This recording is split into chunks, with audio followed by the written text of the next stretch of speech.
Tua fatal fatu se whapoponga o talafou le Radio Samoa. Mo atu mai Israelu, e whaitau se lau sui o le Hamas na tua ia i le whaatino ina o sori ngā tūla pono o taua, i le teimina o lātou ospa iai Israelu ia o ke topa lua whelua tolu, e ono whesa ngai ma le whaasalanga oti, ina ua io ina mapasia Israelu le whaatuina o se tribunal whaapitua wha le militeri e whaafue ina ia mata upu. O le tūla fono lea ua lango iai le pāremia o Israelu malana i tū, whapea fo i le toa tele le tua ngai. Whai mai e iwa sultolu na pālota ia pāsia lea tūla fono, ma ua mai a fo i le whaitaunga lua ma le whaitaunga tolu, le prosecution law for the October massacre.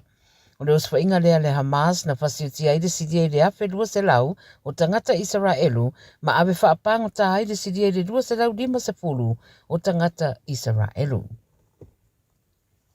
I saina ma Taiwan wa whairoi ripoti le CNN i le so, au whaawau peo nauna ia e Amerika Taiwan ina ia whaalu tupe i le tūtau le puipuinga ne i tūrai mai se os whainga saina, wa whina wana se tase o sui whaipule te tau ona whaatino le whaafea ngai o lea tūlanga.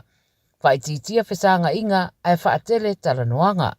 Whato amai amai talanoanga ma le taitai o saina o Xi Jinping i Peking, o whaeroa ia le taitai o le tuangai a Taiwan i le CNN, e le na oa o penga e whaasaunga le muwai le tunu Taiwan. Whai mai Sheng Li Wun, e le fia pei Taiwan o le isi Ukraine. O whaia ia whaamtalanga le taitai o le KMT, ina ua mai a pāsia le paketi tau le puipuinga mo le atunu, ua toe whaetitia mai eile vai ngā tupe whasa piliona. Sa fuafua mo tūlanga tau le puipuinga, ma le whaatauina mai oa upenga mai a Amerika. O loo tali le toa tele le whairua inga o loo fuafua Trump ma Xi Jinping, i se teimia le o toi mamao, e le tau mate o le alo te ai lea mata upu. I Britania, wa whapopo atu ma le whailau tusi o le malo Britania o Shabana Mahmood, i minista o le kāpeneta ua wala au nei i le palemia o Keir Starmer, ia whaatūlanga loa sana timetable po mō sana whaamawaenga. Whai mai le BBC e iei le talitonunga ua wailua ina le kāpeneta i le mata upule nei, ua wala uina i le anga i ese o le ri palemia. Ta ua le ripoti e to ono isi whaipura le leipa ua suia, ina ua lato wala au mo le whaamalolo ina o Keir Starmer. Ta ua le BBC ua tele le maufina ngalo whaalia whaasanga le palemia, e maise le tūlanga whaale tonu na iaila na pāti, i whai ngā pālota sa whaia le atunu, i ene langi si kotilani mawelese, i le vai aso na tenei. I Australia, o tangata Australia to wha, o pāse se rungo le wao le MV Hondias, le ana pepesi ai le hantavirus, ua tā ua i lipoti le 9 News, e au whia Malaysia tangata e toa li mai, e nofo mau i Australia, o le awha nofo e sea uma i lātou ia i nofoanga, sa wha o ngai le teimere COVID-19. Wai mai le minista o le soifua maloloina o Mark Butler, e ui o le leiva i Rusia le taatelo na pepesi me le tangata i le tangata, e te tau peo na whaatino tūranga uma tau le puipuinga. O whaeroa o lo tau whaamautu pea isi tūlanga e whaatatau i whai ngā malanga le toa lima lea, mo le awei nātu i se nofuanga i lata i Perth, e whaanofo e se ai mo le tolu wai aso. Taramuli mai Rotuma, ua whai alo i esa sauninga, e sisi na e aile fu a le atunu o Rotuma, e whaelo ngā i le whaamanatuina o le vai aso whaapitoa o la lātunga ngana. Rotuma Language Week e whai alea i Porirua i Wellingtone.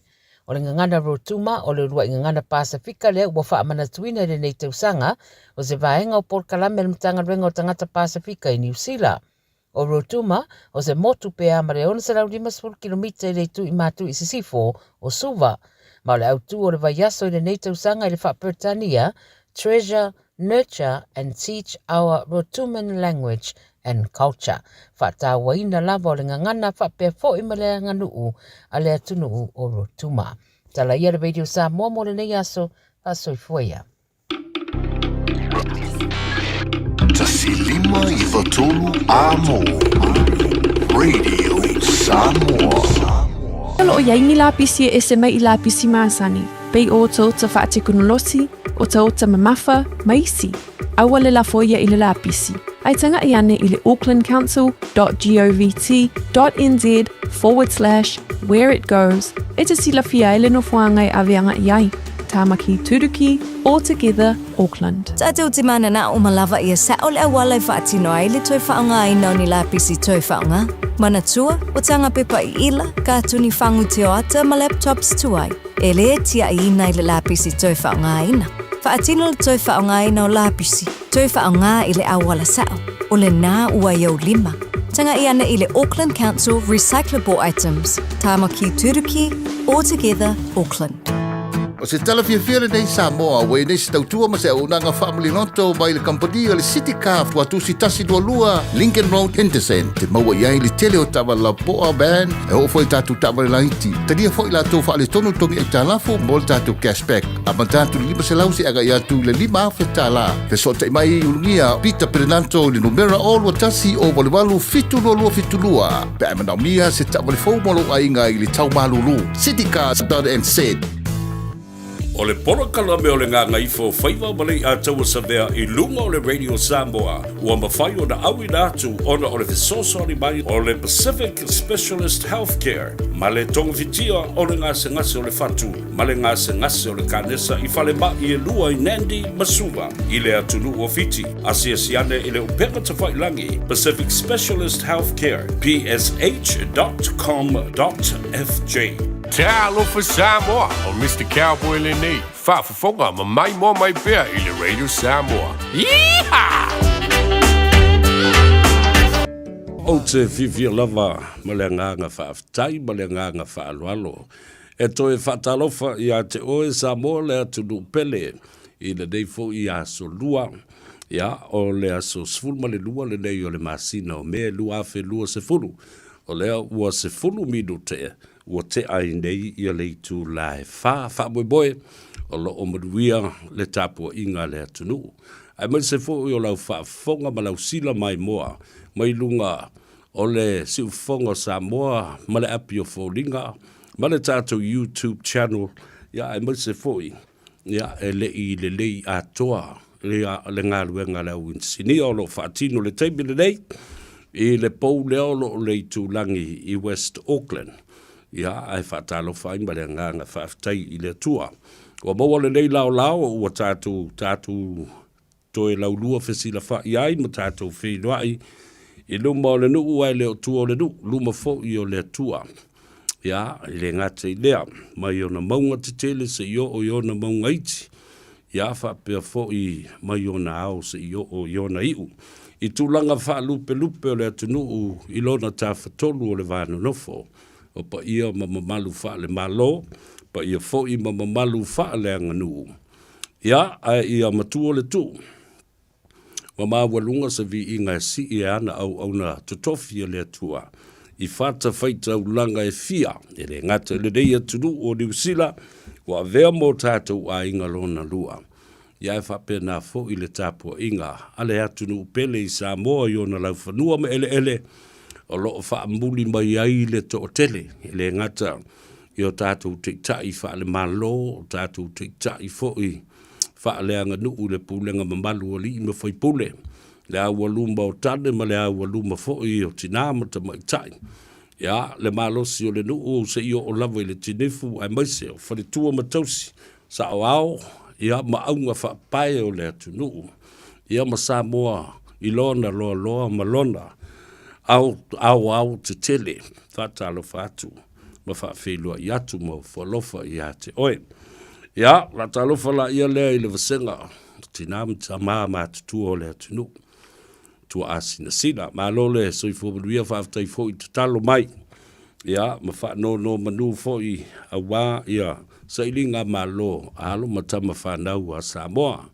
Po whea lava le atunu, o whea le tafo le lalurangi, o le ale ngā luenga, o le ale Faiva ua totofi i ai oe. Ia, o le tapo inga le nā nai tamam, tina mātutua. E ula fo i le tatalo, ma le whanau no ngā manu, ale au whai ngā luenga totofi. O e, o lo ngā lulue mbae, o lo ua malo lo pensione mai. Ia, i o lātou whaletua. Ia, waloa tau sanga o lātou ta se i le ngā ruenga. Ia, ona o le tau wasuina o le ipuwai o leola, ele mwhai na whaangaruina o tau nā. O nai tamam tina mātutua malo lo pensiona ma lo ngā lue whaaftai fo'i wha le tatalo ma tapu i ai ia Faiva o Samoa. Patalofa i le au whainga luenga. Po o whea lava le nai te ngalu ai dungo le ala tele. O le ave pasi, o le ave loli, o le ave kuri, o le ave taxi, o le ave upa. Ea. Ia, le au ave masini. O le au ave nufo afi. Ia, whapena fo i le au ave va. Ai a Faiva o le vate tea. O lo i ai alu matama whanau o Samoa, lo lātou whafoina. Ia le tele fo i o va lele vai atu le whafonga mai. Whatalo whapitoa i a te utou walanga ea. E whapitoa nā ngā vaa. Ia o awina lele o utou e whafoina va lele i le vate tea. Ia mamamori ai tātou i lea tunu o malea tunu o le rangi. Here today, gone tomorrow. How? We get on the plane. Nisi o nai a uwo ia. O la tou ia o pailate sinia o kapiteni o vaa pe o na iai ia le captain whalavelave e lama puni ia maleto a tele o tou. A malo atu ma whaaftai atu le ngā luenga ai maise fo i o le pui puinga le tātu ma taisili le langi i lau tou soifua ngā lue i lunga o le ea. Ia whapena fo i le awala o loo o tou momoli ai le soifua o le atunuu. I lea malai va lele ma lea malai va lele i tafa e fio le lalulangi. Ia. E pe i rea alu tele i ini ma faufongo tangata. Ai e te au. E se lau whaaloalo fo i. I lea fo i tiute ma lea Faiva. Whaapitoa lona to mai ma lea o a oina. Thank you to our pilots and to our captains of civil aviation around the world. Ia, me se fo kapiteni o tātou vaalele le Talofa Airways, ma le Samoa Airways. Ma si foi fua vaalele titele o le atunu e New Zealand. O loo ngā lulu ai, Qantas, Singapore Airways, Airlines. Ia, ma so se atunu o loo ngā lulu ai i o tātou li pailate ma kapiteni. Ia e o lava fo i meo kapiteni ma skipa o mea nei o vaa. Vaa la e feo a i e whea i pase se le vao o tūmu āma mo tele i sa la whai i a whapea fo i la tau lo whatau teia whai ngā malaa. Whai ngā malanga a vaa i le vao tutuila manua ia ma upor. Watu le wha malo ia i la tau o tau tai o le vasa. Ia ma tau tai fo i o le ngā tai whale. Ia ma se fo i le tau tai o le vate tea. Malo fai o le Faiva. Ia whamaruia le tua. I outou tiute ma outou Faiva lo filimba. O lo o pui pui ai le saunga le mbu o le whetalo lo ai o le atunu. O le alama le awala o lo o whaonga. Ia, malo whaftai. Whatalofa i le vasenga o li imata maita i leo leo. O i la tau fo i o lo o ngā lulu i le fuimu. Wawa ai nei ma le alofa i le tōtele o le au fuimu. O lo tutu solo i mga ala, ma la tau wha ilo fo lele. May help us support you or support us to help you. Ia lo tūlanga lava fo i le fina wina o la tau tutongi, ia ma le awalo lo whaatino ia la tau ngā ruenga. Working conditions and also their salaries. Ina ia si i mawalunga o la tau tutongi. E le ngata o isi ia tangata tāua tele. Ai o le vasenga o li imita maitai i ai ma le alo matama whanau o Samoa. O lo ngā lulue i le ngā luenga fo i le o le o sangato hato a peto St. John Ambulance. Ia, whapena fo i auto umalava o lo ngā lulue i le first aid. La tau nei o lo iai i meo ambulance, mua tau nuu le lua i wheso soani, pe ai se whala velave tula i mai, e mana o mi ai, ia le lua i wheso soani, the first aid, whenever an accident or whatever incident that happens. Tō se mea lava, ma lo atu, ngā luenga, le lei o lo o tō whaatino, nā uman whaaftai atu, e lim tamaitai, ali malu o le malo, ia whapena fo i la tau o le au whaia onga. Io lo avea le potu a onga ma a inga lona lua o le to te leo nisi, o lātou fili e ve, lātou oni tangata whapitoa.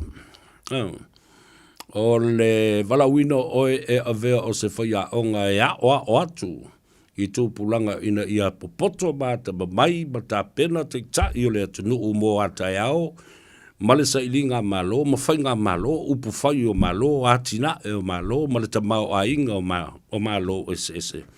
O le nā ua i lima fo i o whai aonga. A wā le whanau, o tai nā mō atai ao, marua. Ia, o le alawa la le, tiute ma le Faiva, Faiva o le ngātai whale, Faiva o le vātetea, Faiva o le tua sivi, ma tua maunga, ma tua vau. Whātalo whātu, whamalo atu le ngā lulue. Upu whai o malo, ia, alo fo i lau tōporo kiki. Kiki aku le polo i ngale koe kiki mai kiki lo i fafu. Ia, ia le nā, whamalo atu wai. I le au whai poro kiki. Au upu whai o malo, ia, wa ese le maali o nei mea upu whai o malo. Pae tanga i fwoi mai sila, ia i lātou o mai tono le mautafono ma le pāle mene, wa ese fwoi o lātou tifinga. E na nahu lava fwoi bea nei o vaenga wha upu whai, ma wha whale tui, ia, matulanga wha pena. Ai, ave ese mai ai le aunga wha pitoa, o lou alu atu i tonu o le mauta. Ina ua tō fia atu oe ma wala au wina e tangata o lou i tū mā lo.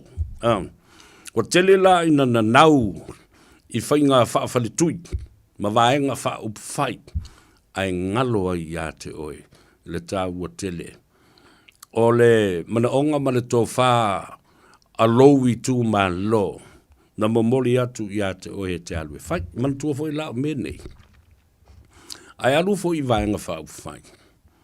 Lala fo i le nai lai o na malosi mene i o vaenga wha upu whai, o ma fo i o na iai tu la fono, ma ai a inga e pui ai le meo le pati wha upu whai. Po le alawa la, lou le au e la lango i o i le vaenga wha upu whai. E te alu atu. E ese le mea te mana oi, ona ese le mea mana oi, lo i tu malo, ese le mea mana oi, le te ta i o le vaenga wha upu whai. Mai la tau o lo tu i matangi o lo. Wa pui ai tu la fono ia. Ai le mana oila. E tasi al tala tangata i atu e. Ina tu lunga maamolo ia mai alu su se me te anga ia. E mafu ai. Ona toi o tangata e toi whaia la tu whai ngā pāna. La iti. If you listen and if you watch them, the pattern of behavior of members of parliament and also political parties along the political spectrum. O mea nei o vaenga whao whai. Ratu lori o listanga te tonu. Ua matua le mawhai o na toi minoi. Ua matua mausa li me o maia e no ai oe e vaenga whao whai. Le mawhai o na e toi minoi. E te usiu stai i tu la fono o vaenga whao whai. Nai lo o lou whaalongo i le mea na e luatu ai e momori le tau wha alau i tū malo. Mai o le ala fo i le nā. E a lai o na tau mia la ngona o whaipule. Pe a e maise ala o le whaipule e fau lau lot. E le o se whaipule. A e o te malama le lei.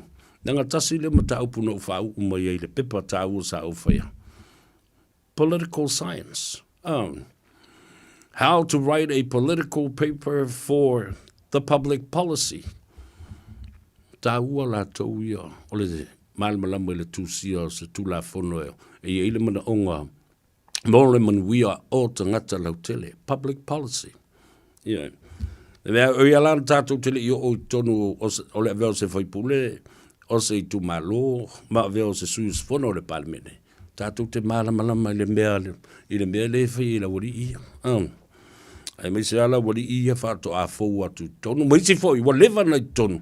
Ai le to e hao o ina o lātou mawhau whau. Ma lātou wa o ina mai ni le sona le lei o le veo se li whaipule. Pe whape i fōi o luna lua sanga i mali mata upu. O se tū la whono o lo tau wha mau popo mai. E whausi ai se tū la whono tū mau. A o ni tū la whono teu. Ni tū la whono wha tonu tonu. o se mata upu ta ua mana o mia iai le whaato whala inga ale whaipule le ua watu. Ai alwatu foi la i tonu o mea nei o pati whaupwhai. Ai tau tutu lava ma pule tutu le tai o le nā pati whaupwhai e teu stai mai le mea le whai atua ia. La lango e Malaysia awari ia e le aini ma whau mani ate tu lou whaafonga le tunu e whautua ina ai se tai o se vaenga whaupwhai. Ia ona e oti whaasa sa o ela ia le inai lou tuli man. Yo koe ngā mea se sa o al talanda o au avatu nei i le asole nei. Na tawalunga i le asole na fi ia la ufa soa. E le ngā Gagaifo Faiva i le asonga fua mua le nei vai aso.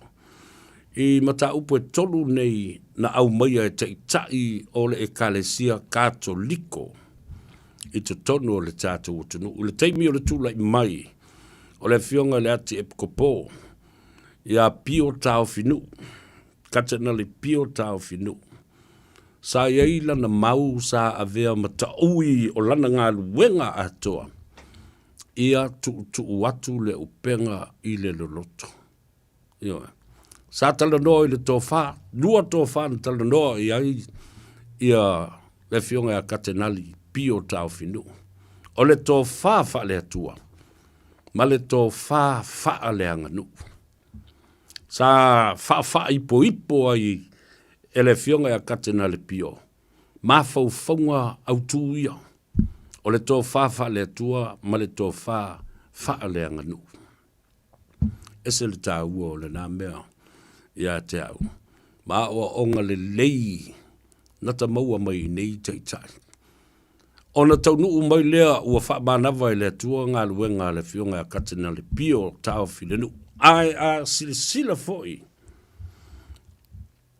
Ele upu ma le suafa tau filenu. Ia naia ua sila fia foi e le atunu. O le sa wha memelo ia i le whao le tapua inga. Ao ani pe fea sa tu lai mai le nāwai tau. Ile tō wha le atua. Ma tu watu le tō wha le atua i le loto. Ma le tō wha le anga nuu. Ia tuu pea fo i le mea loto. Aisea, ina ia tau fiofi ai. Le nuu ma le tō wha a le nuu. Ina ia o ngatasi ma paleni ma le wha tō wha la inga pa ia. O le tō wha le nā le atua. Tau nuu mai ala pati mati alinga. Mata ilinga. Sau lea fo i teitai. Ma a maila na mau. O le mau na ta ui ei la ngona uma ma le misiona le fo i teitai o le ekalesia. Ia au natu ai aua ne i au na mai. Ese le tā ua o lea sa vali ma le au tu o le misiona le teitai. Ia au natu ai aua ne i au na mai se tangata. Awa aisea. O e wha au tu iai le au natu. Tātou te au natu i le tua. Mō tātou uso a tangata. Aisea, a whai wa tātou iai le ngā ruenga. A o tātou uso a tangata. Ua tātou iai fo i le tautua ina o le ngā ruenga le tua. When we are in the service of our fellow man, we are also in the service of God. Service to others. Not for others to serve you. Ia whaataua le soifua au natu. Ma osi taulanga mo isi. Nai lo o isi la tau te osi le taulanga ma tautua mai i ato. E ma au na mai i ato. Ia ai o e lo. E tau au na mai i tanga te i ato. Whaile au nanga i le tua. Whai langi le wholaunga le nā tai e tau nuu loa. Ma le wha mrianga ma le wha ea ina. Le wha au uina o le ngā luenga tā lai. A le fionga ia katenali. Le apti e pukopo ia Mosese tui vito lio. A le nei a inga i safotu. Ia maisi o tātou a inga mangawha e fia. O le fionga ia patele Mosese tui vitolio. Fe mai e a le launga. Ia tātou vivi i atu i le atua i mea uma ua ia whaia mo i tātou. Live to appreciate and praise God with everything that He has done for us. Mea, oka kai le matautia. O le mamau le whātou whala inga anei tei tai o le ekalesia. Ta una fo lava ma tilo iai, ma whaitau iai, ma mawhau iai. I mea lofa le atua, na tuu i nei te tai. O le autu lea, o lau misiona. O le ale umi e momori atu ailo soifua. Nga luea soifua tautua ma le soifua au ona. I le lafu wa moia le atua ma lana tovine. O le autu ale te savalia. Iai.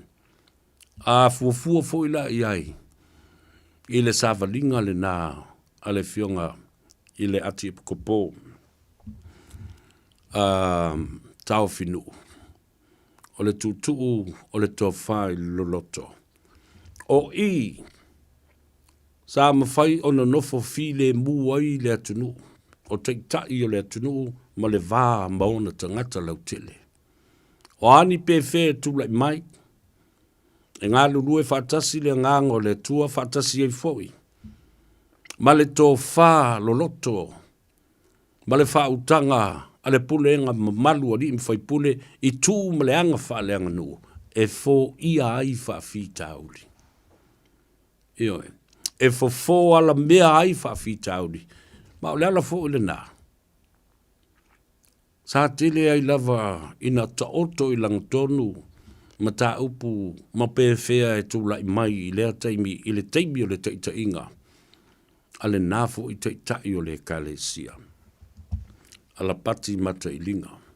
Ia au natu. Ai au le au na mai. O le mea lea na tilo iai, mata ngai iai, ia lea fo i teitai. I le vai taimi lea o le fase fulu tausanga o tula epa ma le HRPP. Wa mai tauina ai fo. Lea na sau noa lava i eila na sau noa nga whapitoa lea na. I le leva lava ai wha manava i loa i le tua na ngā luenga. Ua uma atu. O upu uma ia o la ngona fo ia na musu ia ai. Lea fo i teitai o le tala le lei. Ma le ekalesia. Ia fafonga atu. Ma mātala atu ai, ma whai ai e le tua whetalai e sau noa ma malele i vaenga umai. Na uma atu loa, wha manawa loa e le tua. Ina ia aua ni whaoa e sisi ne vi ingo le tua.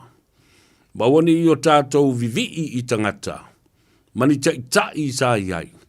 Ai tātou vivii i le teitai ma le wha vai o le atua, le wha vai le nā o Samoa. Ai sawa i lo i tua, ma le vaenga e ta au iai, mana onga ai maise o le autu, o le fionga i a pātele mo sese po, le ati kopo i a pātele mo sese. O le vivi i atu, o tātou loto i le atua. Ma wha manu i lona swafa. E iai le mata upu e te tau ona wha ilo i le whongatia. E wha ta ua ai le ngangana Samoa. Le ngangana lea. A le ua whai mai, sui le ngangana. Sui le tātou ngangana. Ioi, nā ua whanongo longo Samoa i le mata upu i le tāua tele o le ngangana. O le vai aso fo i le nei. Ua whailonga ina. E a onga uma. A le malo o New Zealand. O le whaama maluina o le ngangana. A le atu nuuna e whanau ma soifua e ai. Ioi. Respecting and also commemoration of the language, of the country, and the culture that you grew up by. Asia, le tua inga ngana, whawhetai o le soifua o le fionga ia patele ma le tama o le ekalesia, le ati ko po fou o le pulenga Samoa mapia. Wa whaalongo talinga, wa wa ai mata, wa tilo tilo ma mai tau, sauloanga o tulenga o malelenga, o upu matala e whai e le atunu o le nei. Mai ia i le tumu tumu o tai o le kalesia, tai o le malo, se ia o mai i le tai inga whaaloto i whale i pulenga mamalu ali mi whai pule, e o i whaalapu patonga, ale uso whealu whani, tinamata mai tai le awa luma o tamba, mateine. Le tupulanga talavou ai mai se fo i le malosi o le nu. Le aia se vaenga o whaalapu patonga ne. Edi avea i ai le whaalongolongo ma le maitau mea o le fionga i le ati epikopo. Ma ia apo mai loa. Le tūlanga tā ua i atoe tangai ma toe sila sila Samoa. Tātou sapo sapo. Ma apo apo ma apa apa. E toe whaata ua ma sui le ngangana. A whai wa tele lo whai upu sama lo palau vale ma whai upu masoa. Ma upu whaasau sili e te la lafo i le atunu matangata. Tau sui te isi mai le ngangana. E ma whai ana mātui tuia le ngangana. Alanga o le atunu malana ngangana e susua. I le mua ngangana, le vao ngangana, le whaatupu ngangana. Ma le utu ngā vānganga. La la me o le mwhai ona whai. Nai lo le upu leo le au ngā ui, o le au makaiku, o le au kalapepelo, o le au palau vale, o le au whai upsa. Wa tātou rei loa lava, au mai nisi upu, pe whau fau nisi upu mātango fie. Ese o lātou winga, e momori ai se sāwari, e tā ua ma whaatau ina loto o tangata. Tātou whaia ni whaata ita inga sili o na mātanga. A sili foi ona whaatupu māsinga. Iau tau silsila ne iai. Nā le whaataita inga na whai le lava yaso lewo o mai i le tai au nei. O ala langai. Ai mafua mai ngutu ai. O e na ave e le whaatuatuanga o nisi o whaipule o tonu o le mauta. Nā me le o tau mai nei. Whai mai ua au mai ele malo, ma ua oka mai ele malo. Ia vaa te tele, e mai ai le oloa e fou i a Samoa, o le muli o le moa, tulou whaafonga ale tunu. Tulou la. Le ale mea ua utou wo ai ma utou wo mai. Ma luai mai nei mea mata ngā, ma le manongi mata ngā i luma o le tunu. Tau te le mata ma wawa ai, tilo le tangata i ata i o le alo na tūlanga i tono le atanu. O tau o whaipule. O tau o tamao le atanu. O tau o tai o le atanu.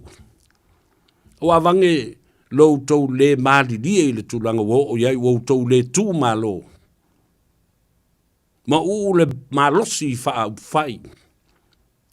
Wha vaenga e te ita ia le malo.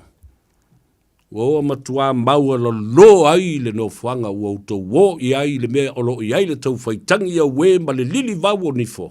E o mai e ma le nei anganga mata ngā whapenei. Whe mai ua whawhanga e le malo Samoa, la auli malana whai ngā malo. Ia le atunu i le muri o le moa. Te i wawa ai ai. Ta ino e. I le maua lalo tele. How low can you go?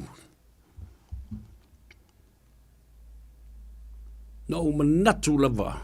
E a mata whapena i o le tātou whaso i le so. For once and for all. Ina i loa ai e tangata nei. Wa sopo loa le manu vale.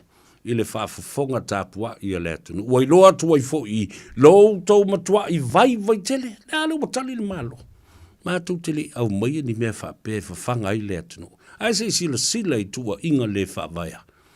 O ai le sao tonga e o ai e whaia lātou oka. O tau mawha e mai e le i te tonu o le atunu. O le au whai pisinisi, o le au whai o loa. O le au whai whale o loa lātou te whātau watu, tau mawha, mawainu, maisi o loa uma i le atunu. Ai a whasi la tātou moa i Samoa, e tia i le mea lena. I whai mai o le tamale o limo. Wa o tau ane no lua i au mai ala mata au pulu nei. E tia i le mea lena pe a whasi le tau moa, ale tau ai.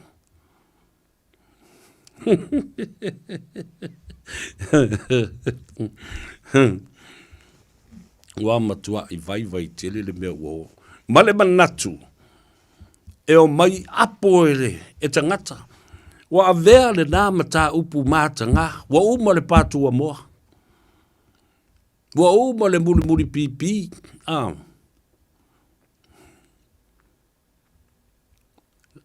Uma le siu pipi. Ale ua mai nei ma le mea lea. O ina wha mai te mea i le mea lea.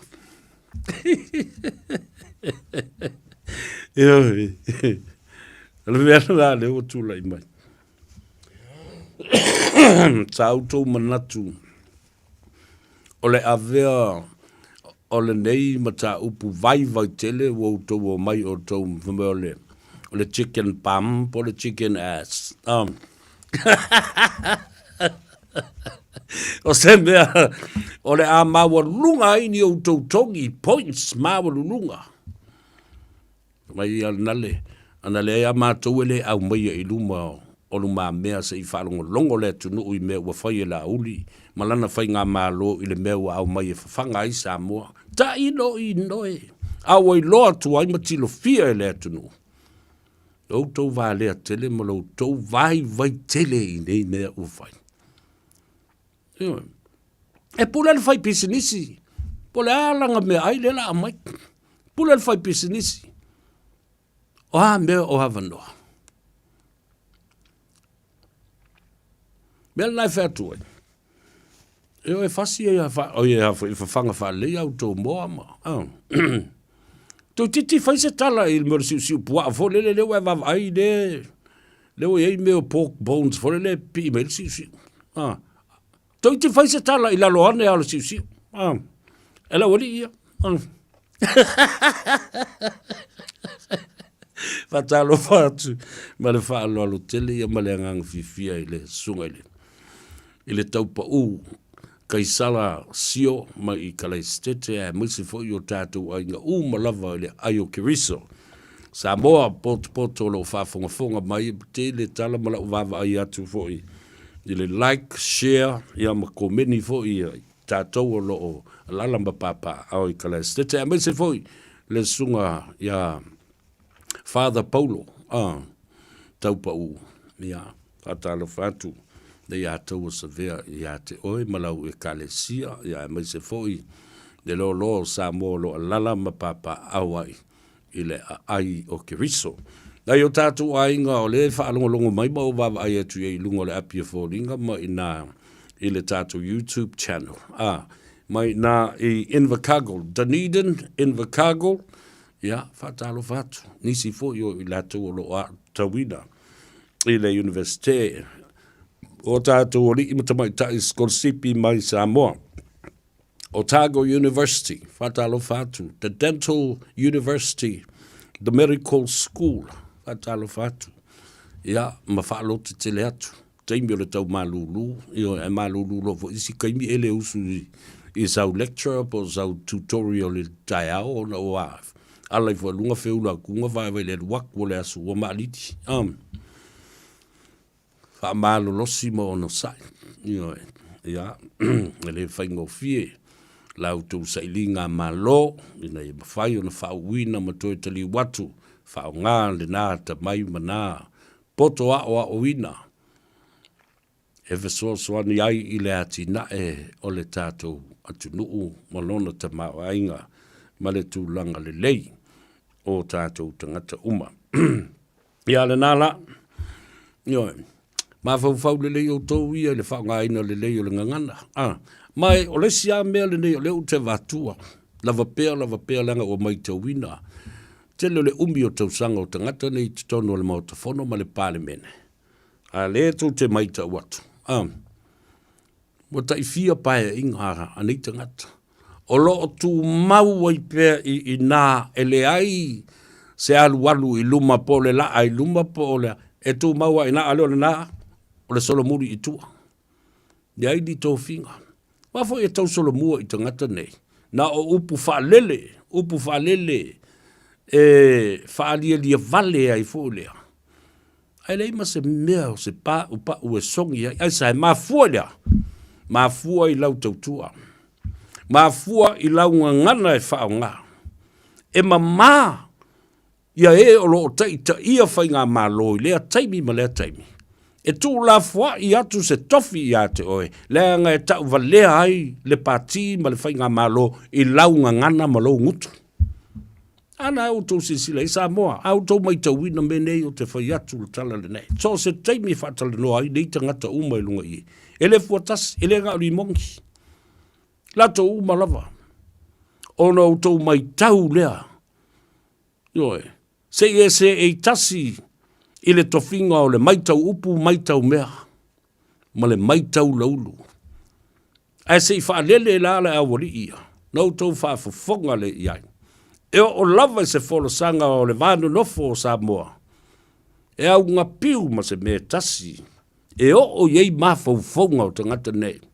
I se whātō whala inga. Se i papae le atunu. Iona mamalu. Mo ona tūlanga whaalupe.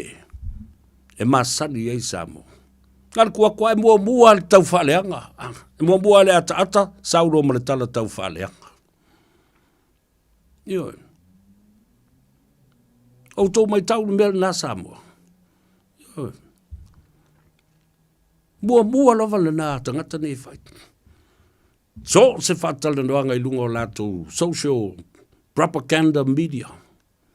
Nalingo le mea nā o le propaganda media. Whasala wina o mea se matua inga se o whaunga se. Ioi. A le o tau wale ai Samoa. I le whatulanga ina o atu nuu o le lalulangi. Nothing to do with the suppression of the freedom of the press in Samoa. It's got to do with the misinformation, disinformation, the fake news that you report over and over again. It's now been translated by artificial intelligence platforms. And it's all around the world. I've seen your face on my lau propaganda. Maybe Samoa, media la uri ia.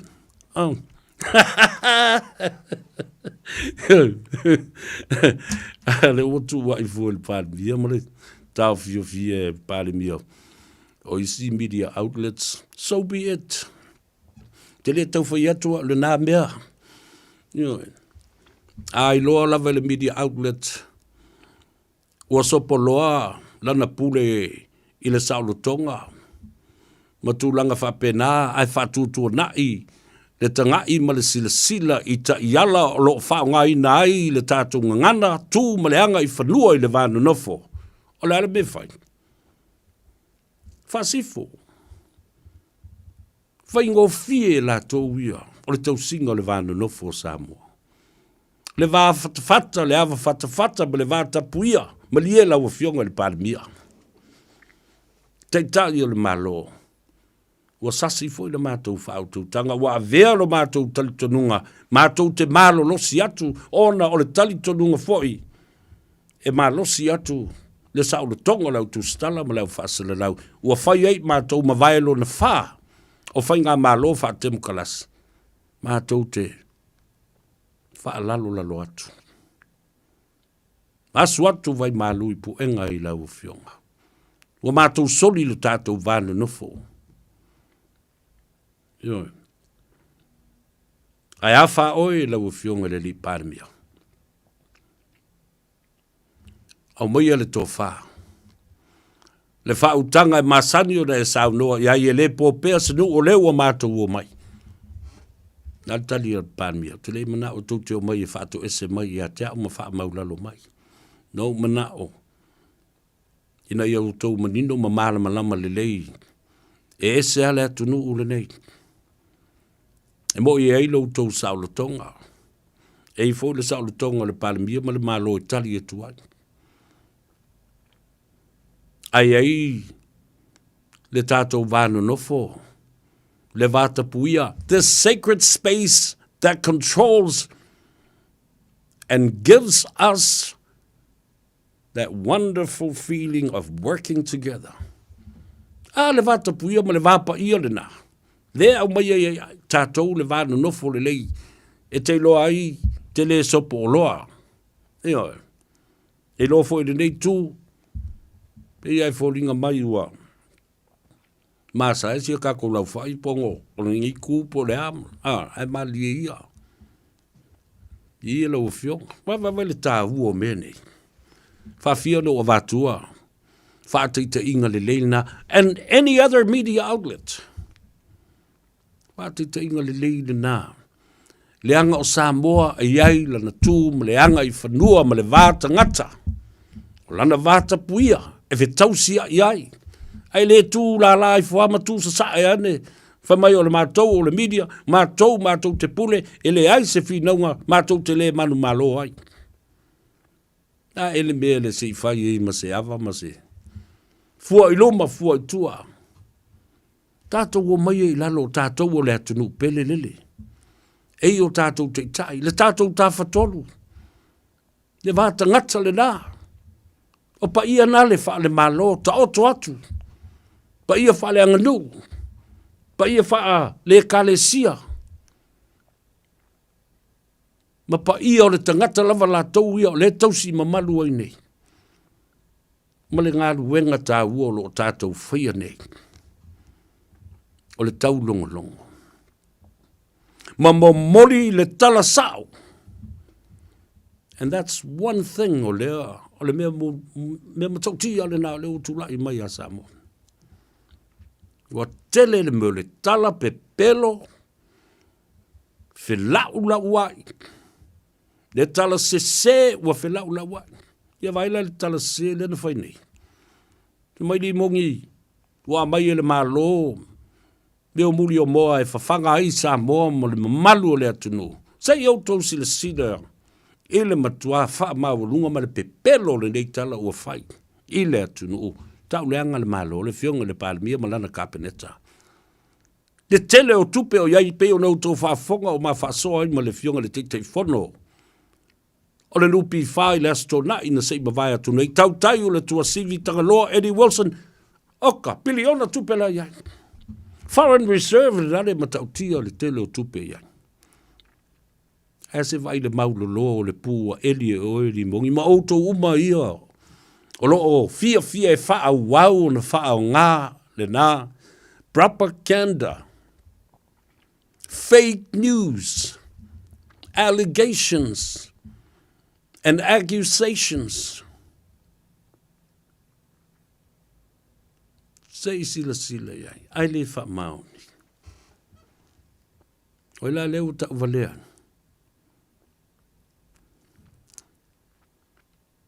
To e tau valea I lava o tau. Ia, o whaalongo longo Samoa atoa. Ti o tau o mai fo I e whapea mai. A whetai le malo. Leo o mau atu nei. Ia o le nai ai ia le. Tāpenanga. Ua mautu le lei. Aoani pe whea tu lai mai talu le taua lei Irana. O le nā ua uma o na sulu mai, le fionga le li pālemia malana kāpeneta. Ia Christopher Luxon, a wāses wā umo I tātou e whaaleo leo. Le fo ua uma na sulu ia Penny Wong o Australia. Ua fe sulu a I fo I company ili nei. A ngā I Singapore.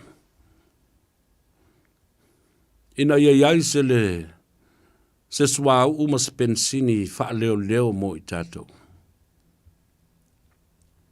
Kei si sila ia I le tāua tele o le nā mea.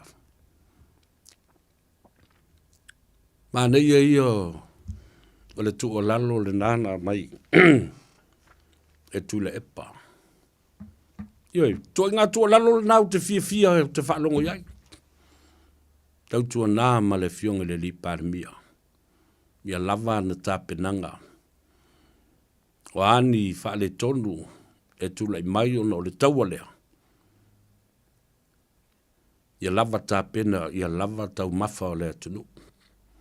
Ia lava le sapalai o tau mafa le atunu. Ai toi tali atu ia le pārmia. Ia ala le nāna ala i o na ufai atu. Whaftai mo le fautuanga. Na vai mo le talia ina o le fautuanga ma le tu o lalo matango fie. Nai lo le saufa pe mai lunga ana whaatalinoanga. Ia whea kulore me ma.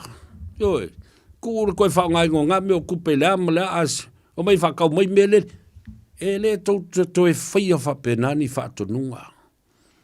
O tau te mai ale tu alalo o I fo I loa ilo tau walo lofa I le atunu.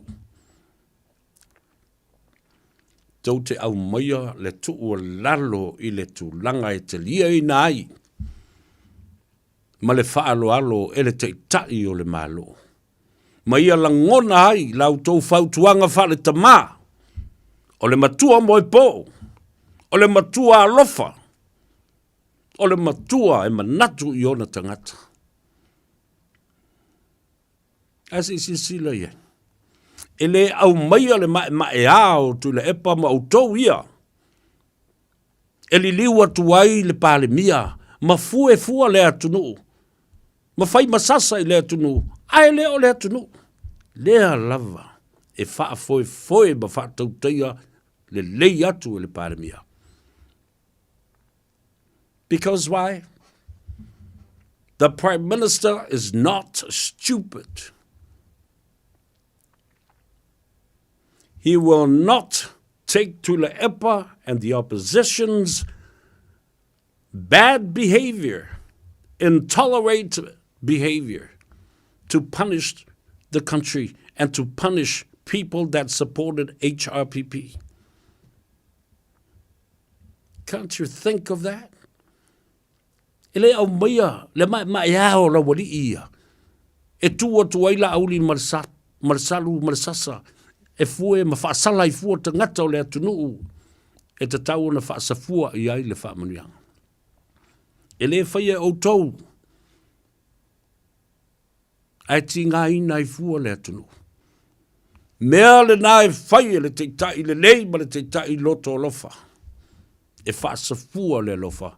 Despite the fact that the behavior of these people can reflect the cognitive thinking is in decline. O le anga mawhauwhau tangata. Nā le wha le anga le me le whai.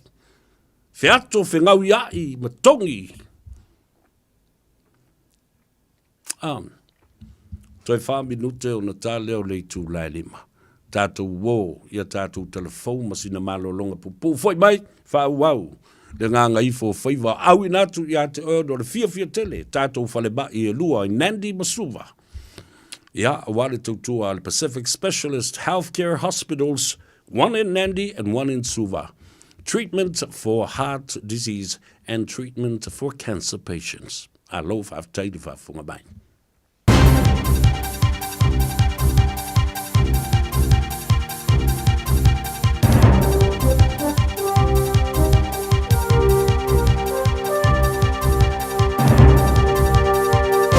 In this update, the Police Association says a new pay offer doesn't meet struggling officers' needs. The union says that effectively get a 0.6% bump with nothing for managers. Police Chief People Officer Lee McDonald says they won't comment further with bargaining continuing.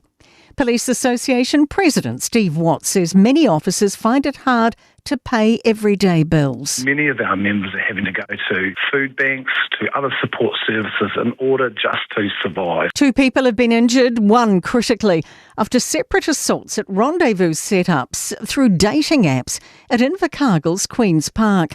Rosie Leishman reports. Southland Police say it appears people are using apps to lure people to secluded locations late at night, intending to attack. Acting Inspector Mel Robertson says 1 victim's in critical care after an assault on Friday, and a second was seriously injured on Sunday. She says the unidentified attackers are taking advantage of people's trust. A New Zealander caught up in the deadly shipboard hantavirus outbreak is heading to quarantine in Perth. They're among the final passengers to disembark, with 7 cases now confirmed.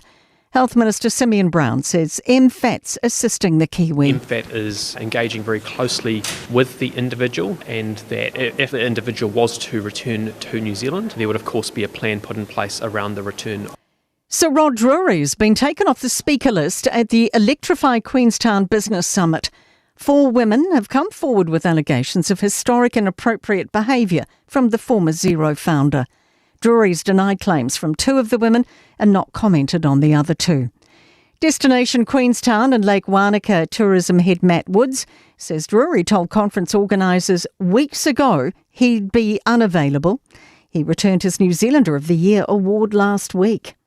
That's news. In sport, Luke Metcalf is poised to leave the Warriors. The NRL club have confirmed they've agreed to a request from Metcalf's management to talk with other clubs.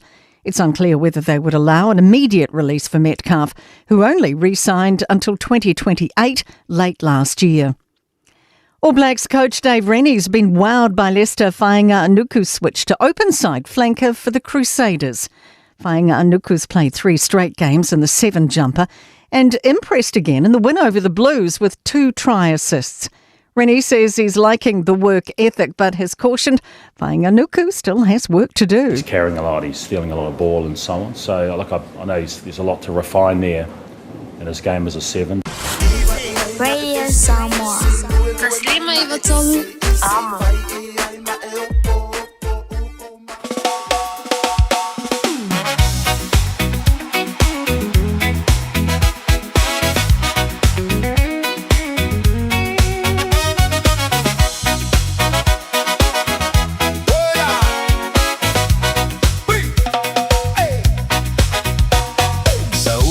Ile fale o umale ya uga Fai si vevela fai si a asa Saufia aifia inu ise fai Na utago atu ile ato na ole pau Opa ufai Suiti suamalie Saufia ai ai Wale ai se mea oyai Opa ufai Paulava le mea watotoe Ona o mata pogia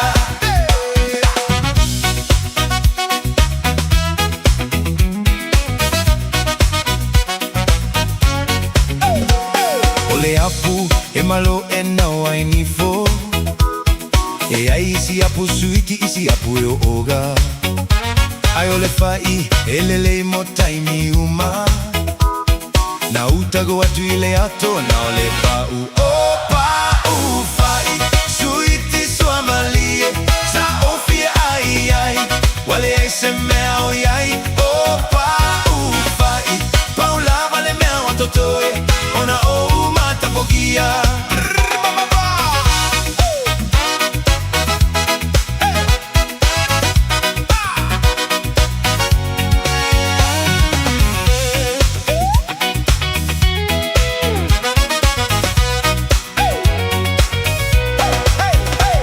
Se chips, pisu po e mau ai calores Ona mea ai e faala pua ai ue Ai ole fai e mau ai carbohydrates Na utago atu ile ato na ole pau Opa ufai, suiti suamalie Sa ofia ai ai, wale ai se mea oyai Opa ufai, paulava le mea watotore Ona o mata pogia Opa ufai, suiti suamalie Sa ofia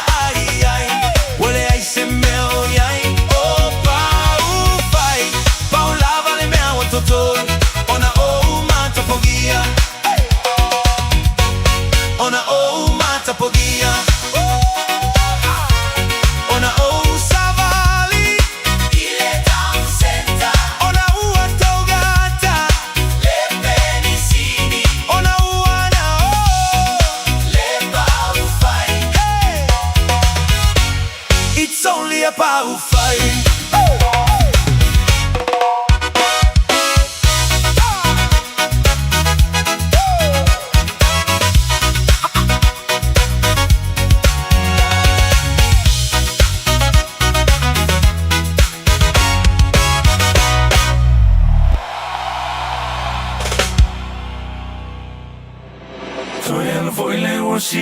Se lava ua e o ti Se le mna o li sa pasui le au ngai au mai le na sala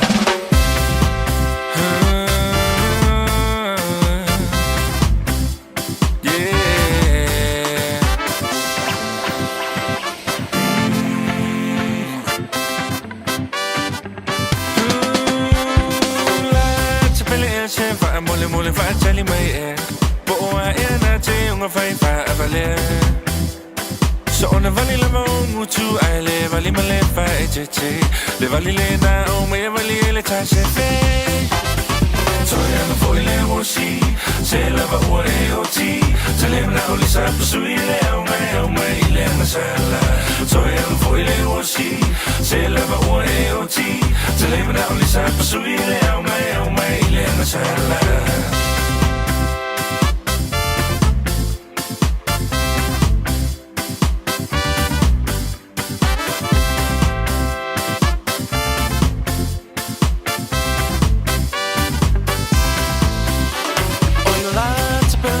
So say ta fa so ina o si o ne tu si e vala awina ua tumolo ato ni mo si va rock and roll ai wonga lo ya o le papio Samoa o mo ni o si va le mala so o nu u tu ma la fanga I won't make to say face so far me talanga pe why fear si fo ila va o le cha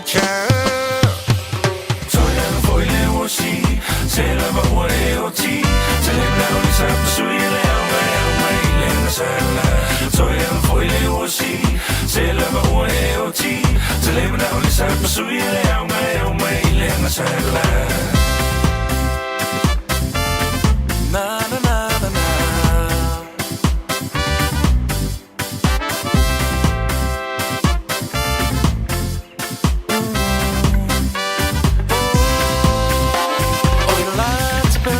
So say ta fa so ina o si o ne tu si e vala awina ua tumolo ato ni mo si va rock and roll ai wonga lo ya o le papio Samoa e ua moni o si va le mala o solo inu ui tu mala la fanga I want my lo tu say fa so fa me talanga pe Vai via si va foi lava o le cha Foi le wosi, se lava o e o ti Se le mna o li sa pasui le au mai le na sala So foi le wosi, se lava o e o ti Se le mna o li sa pasui le au mai le na sala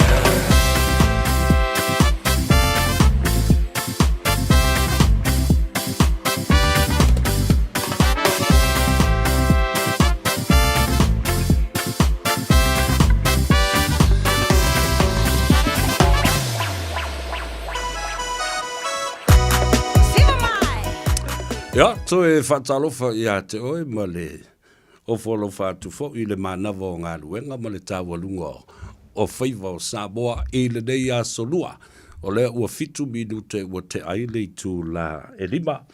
Ja, moe o lo o manuia oe I le manawa I o ngā luenga I le nei fo I a uli, ja, ma tāpena pena e fo I masauni atu I maota malawa. E ana ala whautuanga lava I hate oe, o le ewa vai hatu o vave o na o maile pongi sā. Ia ma ua olo o pisi fo I so o se mga ala.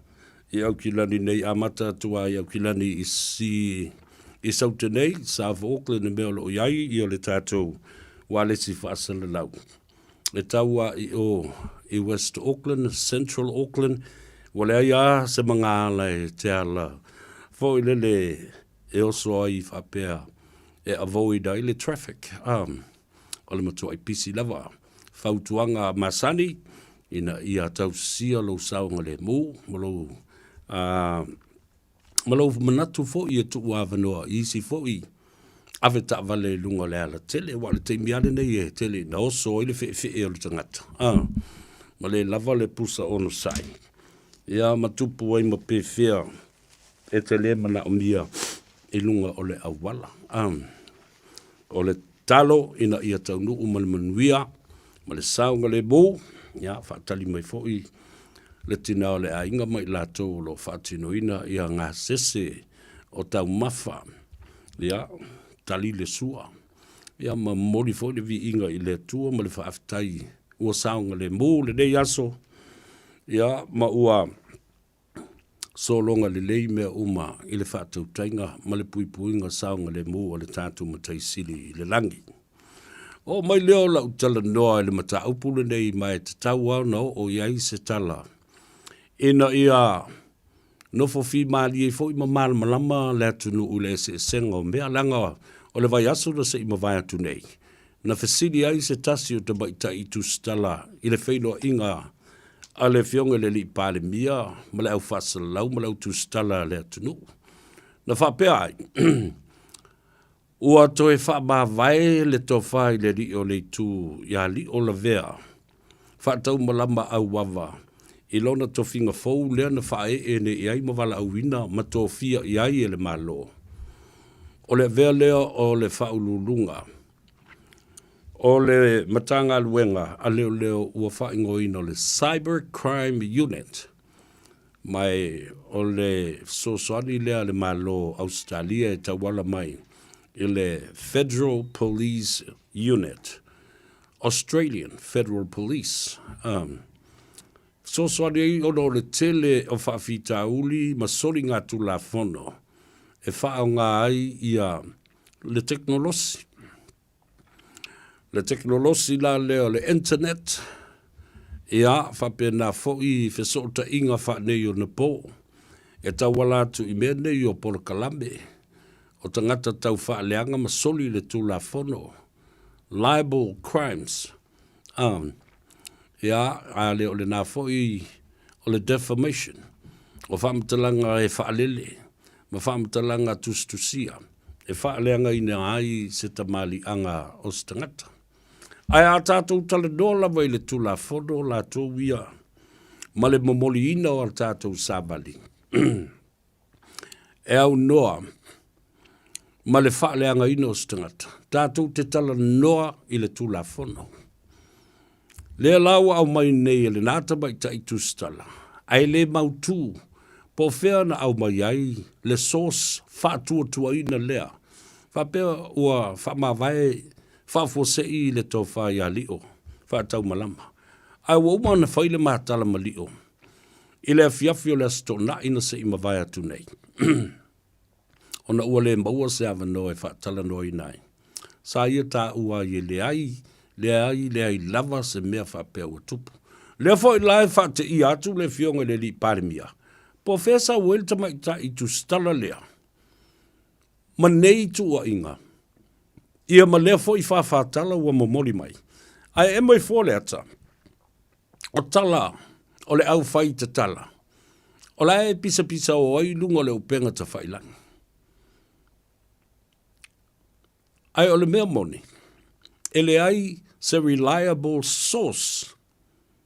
Na mai ai le mata upu le nei. Ma le ala fo le nai watu ai se whautuanga. O i lava i lato o lau tustala ma lau whaasala lau. Ele a o i ele au puata ma whai ngā e nao na soso atu o tustala ma le tangata whaasala lau. Sinia. O sinia le tolu se fulu lima tau sanga o le tautua ma le au nanga le nei mata upu.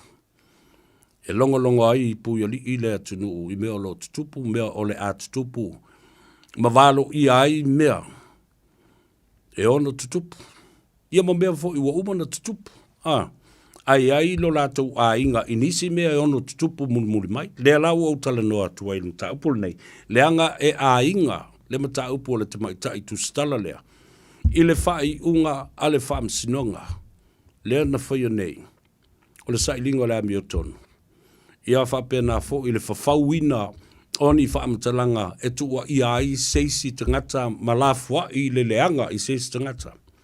Fabrication of evidence. It is a conspiracy to defame somebody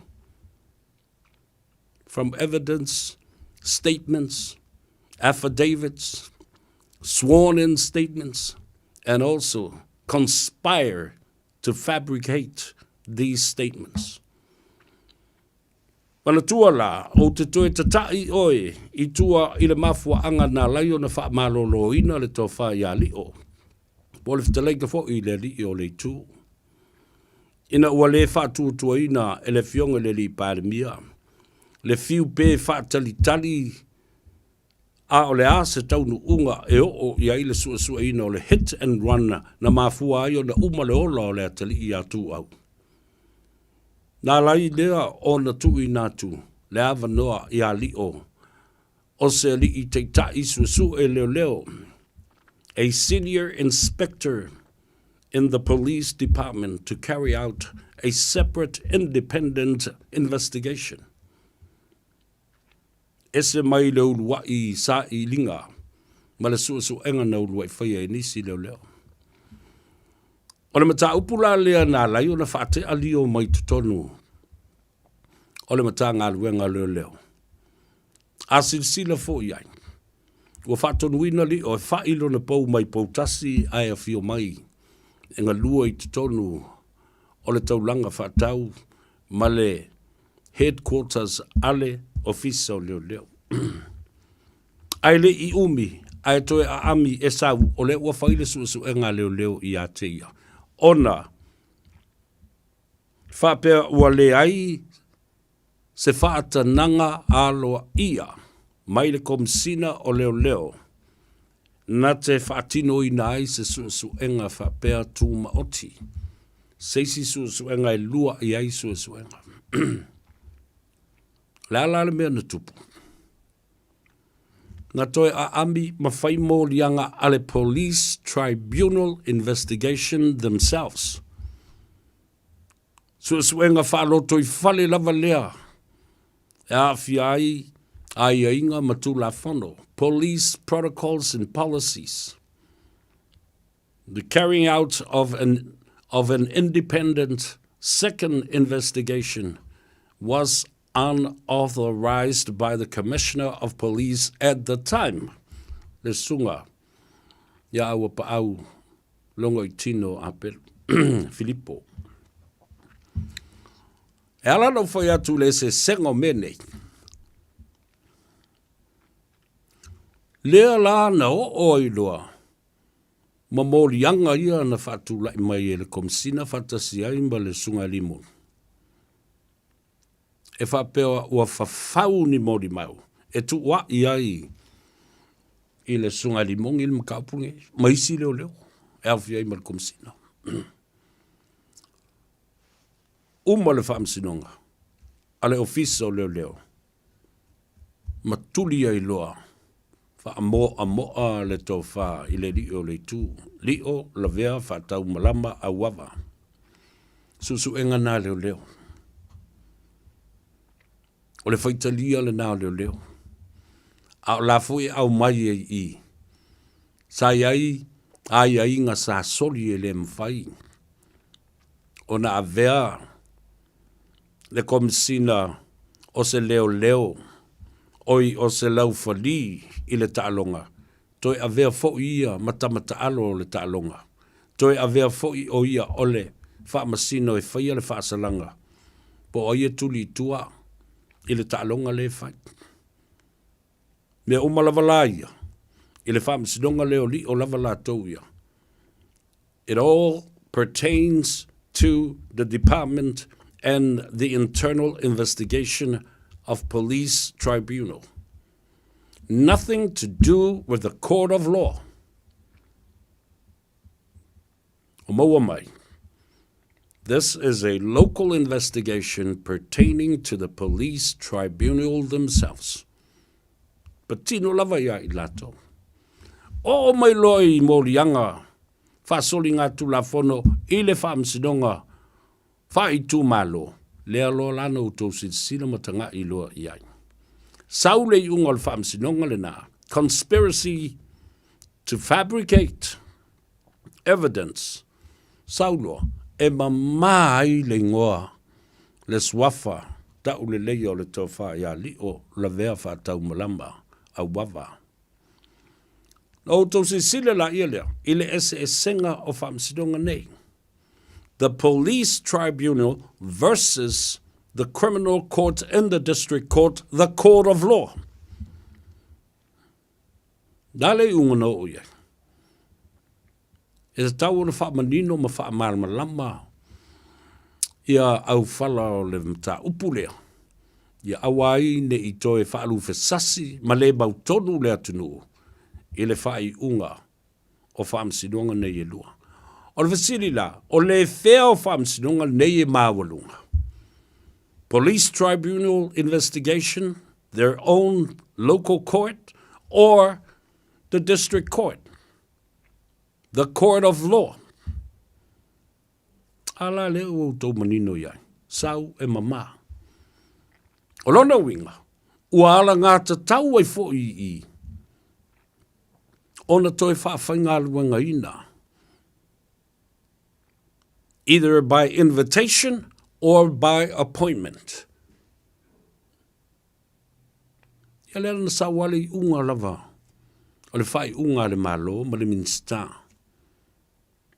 Ua toe wala au lia. Ele toe wala au lia whapea sau e apalai. O le appointment, ma le wala aunga tu ma oti. Ale a fionga i le minsta o leo leo. Le kapeneta, ma le pulenga, ale malo. Mel na e tau na whaamanino ma whaa malama i le atunu. E le whea ia i la malusi, anga i e lua. E malusi atu, ia le whaamasinonga malona wha i unga. Nai loo o le whaamasinonga wha loto i whale, a leo leo lava la tō wia. Ia? Finish ai? Umaile nā mata upu e waini i toi. Awa o le mea nā lai pepese mai e nei. Tula epa mai la tau fa mai utoi whaafai ngā luenga. Ele malo se tangata na soli tulafono. Ele se soli tulafono na whaia. O le soli tulafono lava la tau ia. O lo o tau leanga i nai whapea. Ele iai se whaatonunga. Ma se whaatananga mai ile. Komisino leo leo. E tau ave ai. Se su enga whaapitoa tū maoti. Ele to wha ia li o la vea whaatau malama. A leo lola ua maile ingo le whamsinonga. Whai tū malo. Ua mama, ma wha mama, ma solo fuai nā mea uma. Ma ua alanga tatawai. Le toi wha i mai. O le to wha ia li o le vea whātau malama auawa e toi wha au ona tiute e pe o ngā luei. Ai mai se la leo awatu nei o avea ma whaululunga o le matanga luenga. Leo lo su e ai ia cybercrime unit.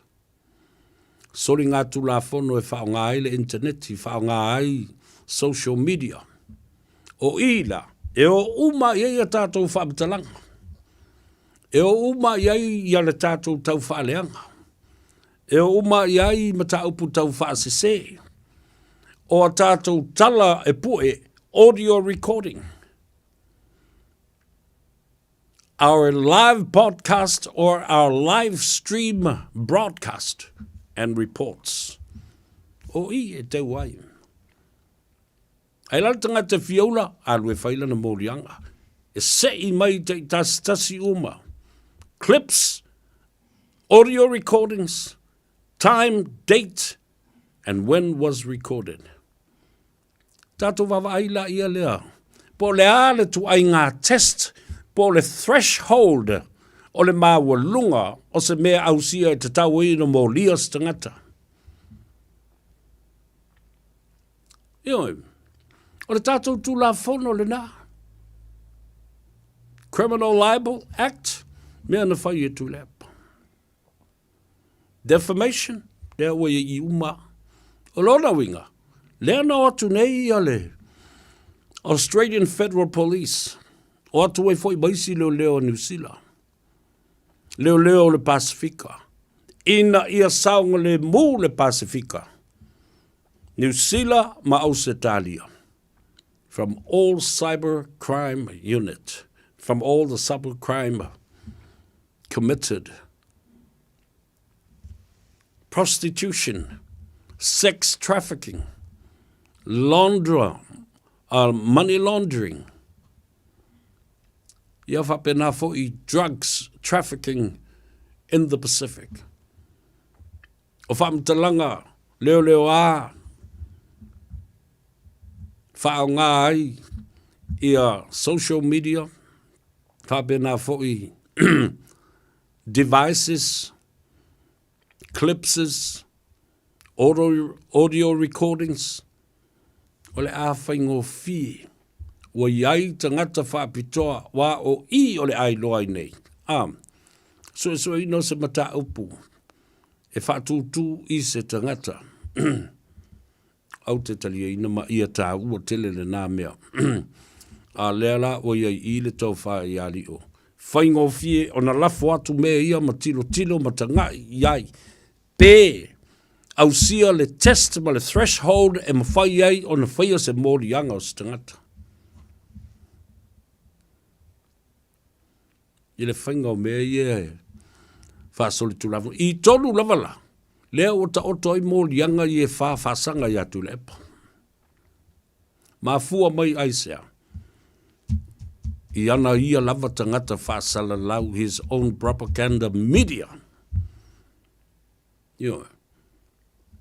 Whaatanga ino I lātou te oso whai le malo. E ala I le tu inatu o fesili whaavale valea. Ia lātou whaatalitala noanga ma lātou porkalambe whaia. Ua le au mai ai, ma vavane mai le ano fale, o le to mai ma ngā waa le lei o le to ina ea ngai ai le malo I se tu langa whaaloalo, ma le mau pue pue. Ai o e whaala taua le langona o le to ina. Whaatū le whewhe o le to ina. Whaoso e whaati ngā le loto le to ina. Ai lātou te le malmalama. Tula Epa is so sensitive to everything that is happening around his surrounding and his environment. Why? He is the most vulnerable leader of the opposition at this point. Why? Because he will never accept defeat. Why? Because it was unexpected. He never thought that he will lose a general election and then, of course, another by-election and another general election and then, of course, some more by-elections. Nā te le'i mawhauwhauina o le asoloia ma sa sofa lona malo. Ma le toi tū malo I le whainga pālota mua lau tele lua whelusu matasi. Wheto ai ma whainga pālota la iti, toi tū fo I le ulu. Toi o mai le whainga pālota tope le snap election o le lua whelusu fulima, toi whaia ina tu fo I isi pālota la iti. Lala nai leo nau whai atu. Ele oiloa ele autustala ia. Le ti ngao le loto ma le nganga le to ina. Te tau ai ona lato. Wha malulu. I le loto ma le nganga o si toia ina. O lo mawhatia. Mawhatia I lea. I lona le tali tonuina. Ala vo mana sauro I tu le. Pau te ofo. O matu te ofo. Tala noi fo I malimonki. We are so surprised by the outcome of the general election 2021, by elections after that, and then the snap election of 2025, and then, of course, the other by-elections too. The unexpected, swift, the narrative has changed. Mea le nāio o mai le te mile nei. E le mawhai, mai o te tali tonu o le tali tonu le nā. Olo o tu mau i pea le whali, mawhatia, whanoanoa, ita, le mautonu, le tali tonu ina. Se mea whapea e o le whainga malo tu lepa. He will never accept defeat gracefully and graciously. And that's why he's mad. He's angry and he gets crazy because it doesn't look good for him. Ai atilo tilo I tangata, ele na tu le epa na alu na ia. Ele na tu le epa na savali luma ma faa telo na fatafata ile la lulangi atoa. O tau uma nei sari po iai le saufa inga le to ina. You are also part of this. O tau na. Mantua fo ile fatu lepa. O itua. O itua. O e vai tau I tu malo. Mtala no I tu malo. Aya. Wa mawhana whana le na fua. Ma ua tau langi le pese. Wa lava ngā luenga ia na whai. E tau tala mai ngā luenga. Ala le sulu solo la auli maafu le a solo. Ma le vaenga le fast. E ulu ma tāwhu lau I maota. Ma momoli le savali. Le si vaenga siri no tau e tau na toi tatai ai. Ma faufaunga. Ma ta tau ai loa I atu le epa malana vaenga. Follow. Follow ma lu lea mea o tu lai mai. Ai toi sa saa le fafao ma ki mata le upenga. Toi fono follow le upenga le nale. E tau tau ai whangota. Mo le tai au fo. Aia. Nal fai atu a mawhai lau li istoina. Tato wall fam sinonga. Tato wall fam sinonga. The court system and the judiciary branch are sick and tired of looking at you all the time you come to court to file a motion, a complaint about this and that and this and that. Ti ngā matal wham sinong. E wawa ai mai. Ta mā fua mai lauri. Sa autou pe pese lautou another tau. I must admit, yeah. Se another tau le lei. Yeah. Se another tau le lei. Ma le manifesto le lei. E tasi le whala velave ma le whawhita auri. Tau te le I loa momoli le sa vali lea. I loto ma nganga o le atu nuu ina ia talia inai. Aisea, na whabua mua ia te utou le momoli o le sa vali o le tau whaleanga. Ai ngalo ia te utou le tā ua tele. O le nawa tau lea na utou fausia. O le mea le nā sa te tau na utou concentrate ai and focus on that manifesto. It was a beautiful manifesto. It was a manifesto that reflected you wanted to give Samoa. Give it to their hands and spoon feed Samoa.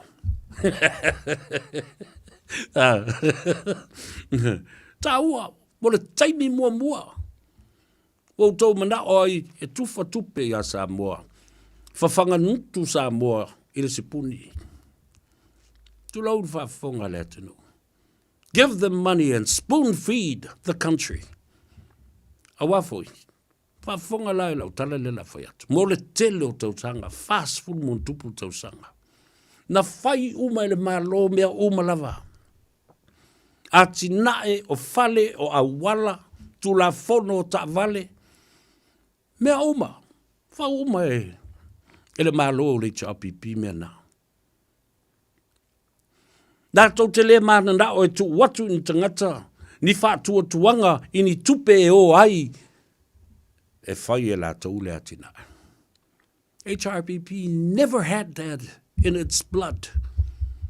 To give people control and the trust to develop its own district. Nea lana sui e lola e leo na vatau le lua fe lus ful malima. O le tā ua ia. Stei mua le ua mai o le au e tufa tupe i le atunu. Mafafanga lima le atunu.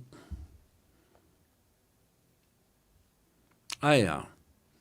They lacked the knowledge to deliver on that manifesto. Their focus was on whaleanga le atunu. Whaleanga le vanga whauwhai. Whaleanga la uli. Whaleanga atu le mea wale. Ta whewhi ana tō wō mlea nganga mamā. Leo ia te utou pulu e whai ai le taua. A upenga e tango au i ai. Aia. Tau te le i whao ngā ina le au. Penga na e whaafonga mai i le sunga i atu le epa. Mai iei le tai au. E tala noa toi tu le epa i lau porkalame le nei. Mai atu le epa. Sa o lele le i atau sa vea. Sa o lele. Wai ai tātou pulu whana le malusi anga ma mea uma. Ai na wha mua i ai tātou le tau whaaleanga. Ai tātou te le tatau. Ma ave le wha ma mawhai le tā ua o le tātou ana vatau le ua whai. And that's why you failed miserably. You know. E wa watua le ana vatau atoa ma le ano fale e ki liva ai.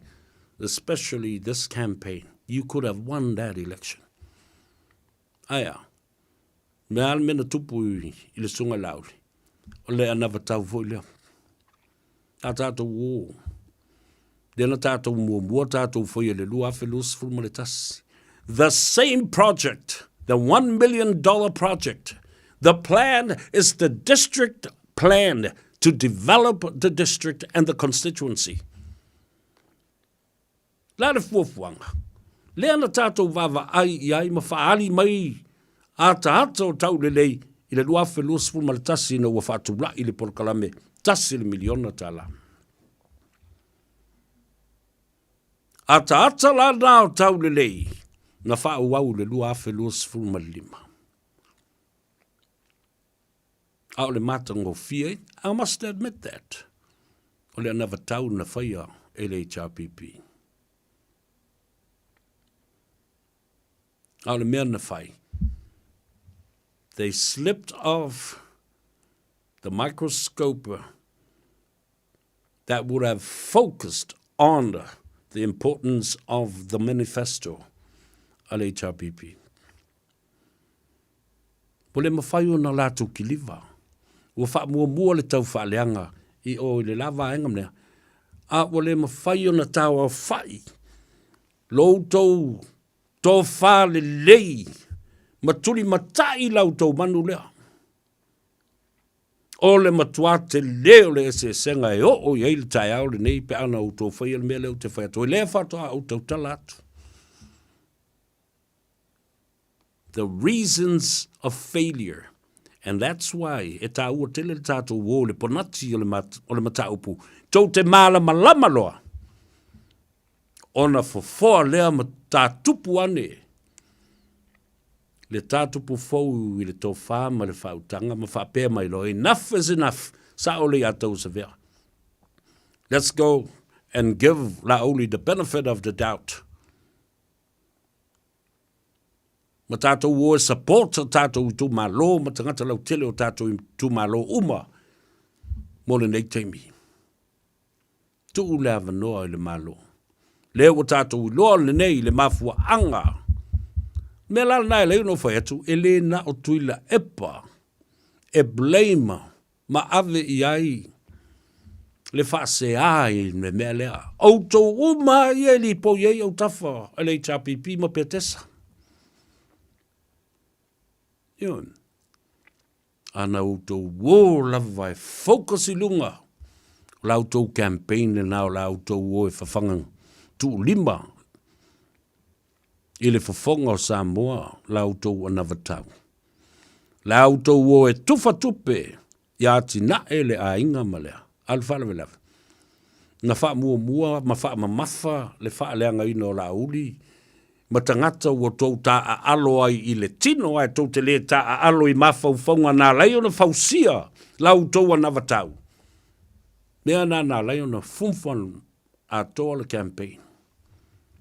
Ia. Tālo whai. A vea le nei whasoa. E whai sona tā ua ma sona sao. I so se vaenga whai. Leo tātou i loa nei. Po le a lava le tau mawhai ngā lisi tu, a o tau.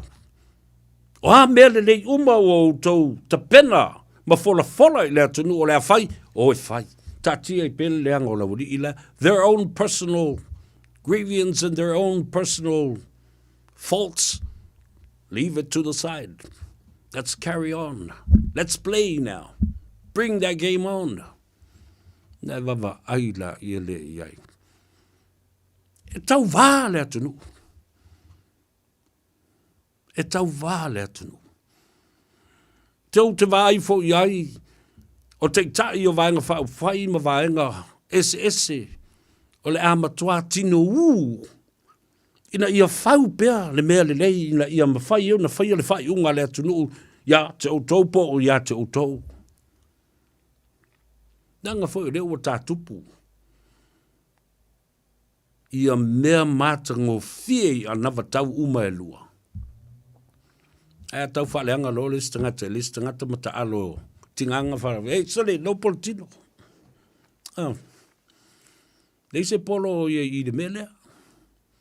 Ta aloa o tau polo, mapasi i tangata.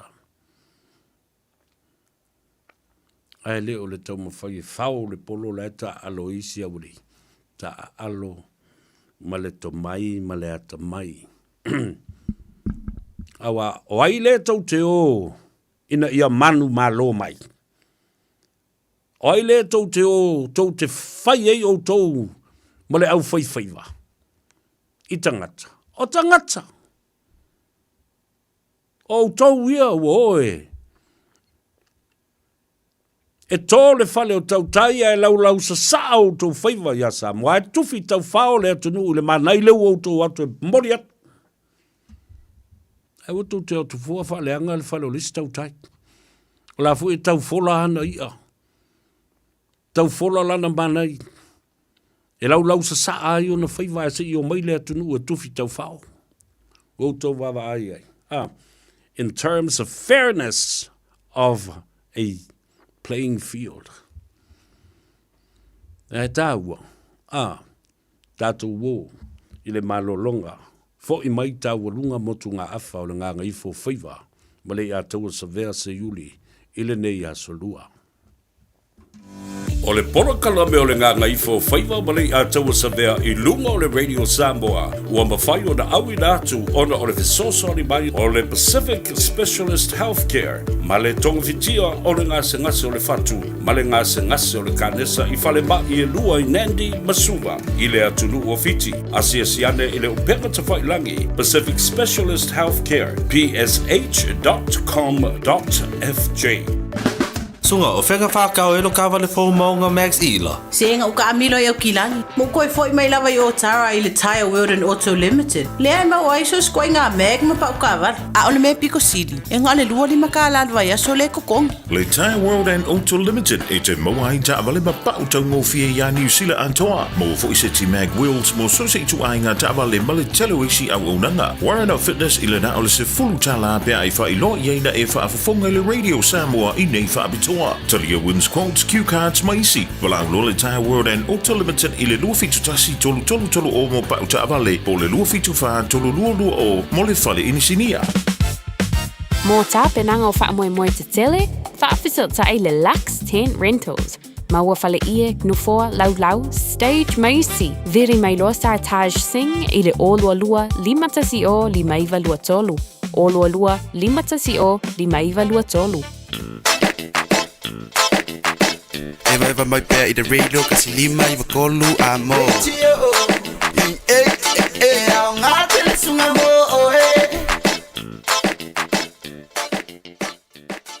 Ua mawhai o le awera tula polo kalame le leimo o e aso taitasi ona o le lango malo si le fale maliu a se alo le atunuu o ese tatupu Funeral Directors i Manukau City. Kalame leimo e talo falapa. O se winga mai ta wina e masani o vai ai i matua e ta alo la kapia la to whanau. E a fia ai lo unei tangata. O le taime e ta alo i ta maiti laiti. A whai e to se fulu ma le 5 ta maiti o le au, o lo ta alo. Ai o le pumoni, na o le ata lii po o le awhawhine o le ta mama le tina lea e tau lai ai le mata. E whapena ma lava matua, po le a lava le to tero ta maiti o lo ta alo. Ai o lo tau lai lava le vaai i ngā yoinga uma a se alo o lo o iai tonu o ta alonga. O le matua le lei ma alofa.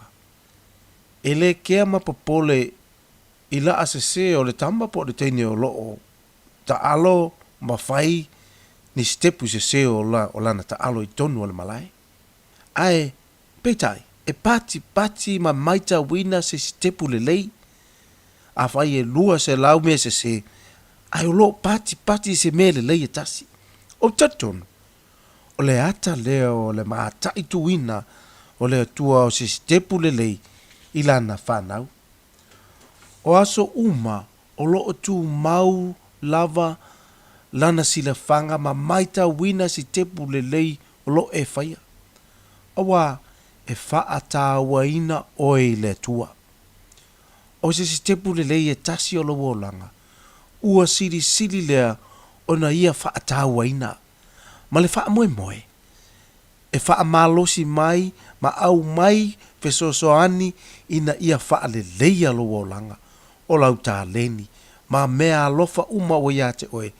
Ina ia tupu, ma le leia ai oe. Ai se ae tā wai oe. Awa na whaia oe iona a ao.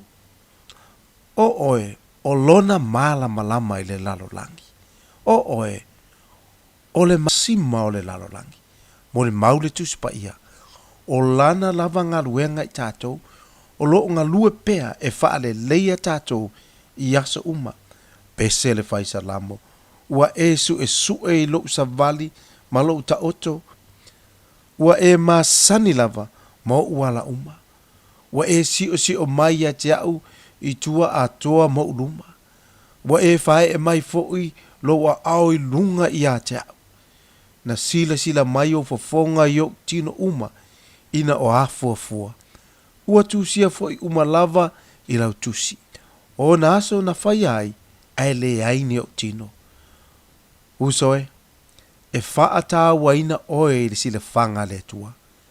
Aua e te wha vai le wha maoni. O se ma leanga uma, ua wha angalo ma lafo i le sa tauro Yesu, le miliona o se manga sala. Ai o lo tau lai lo na nganga, ma ona fofonga fia ma patia, se tepu le lei o lo wolanga. O lo o iai le fina ngalo le tua, e wha le leia ma wha o ngā ina, se vaenga o lo wolanga, tusa pei titi. A vea Yesu whai mau, le lenga i lene yaso, ma mana tua, e le lei mo oe. O le ese tatupu Funeral Directors o se fale maliu Samoa o le tali foilea o taimi whengata ona o le malanga al maliu maleoti e mawhai foi ona latu awina atu ma awina mai tino maliu o e pele mai so o se atu nuo lalolangi wala auno le ese tatupu Funeral Directors i le lua toru fitu o pea fiu ane ele se fulu male balu Norman Spencer Drive Mofolofa i a te oe i le se fulu 5 minute muli o le Gagaifo Faiva ma le ia taua sa vea se iuli i le nei fo ia solua fatasi ai ma le lalango mai a le tofa ia fonga mua po le ftelenga foi ia se umanu Francis Ioane lungo le ala tele i le nei taimi fa mui o lo o maulu to vai ia fa pena foi ona lava papale ma ono sai foi wingo hisi aveta vale Fale ma fau le teimi le nei. Ia lava lau pusa on sai. Tui titia e o i le fale. Ia ai tu ua manoa. Ina nisi fo I aveta vale ua le sa o la tu mafau le tebi de dei. Ia mala u fa tup fa la velafe.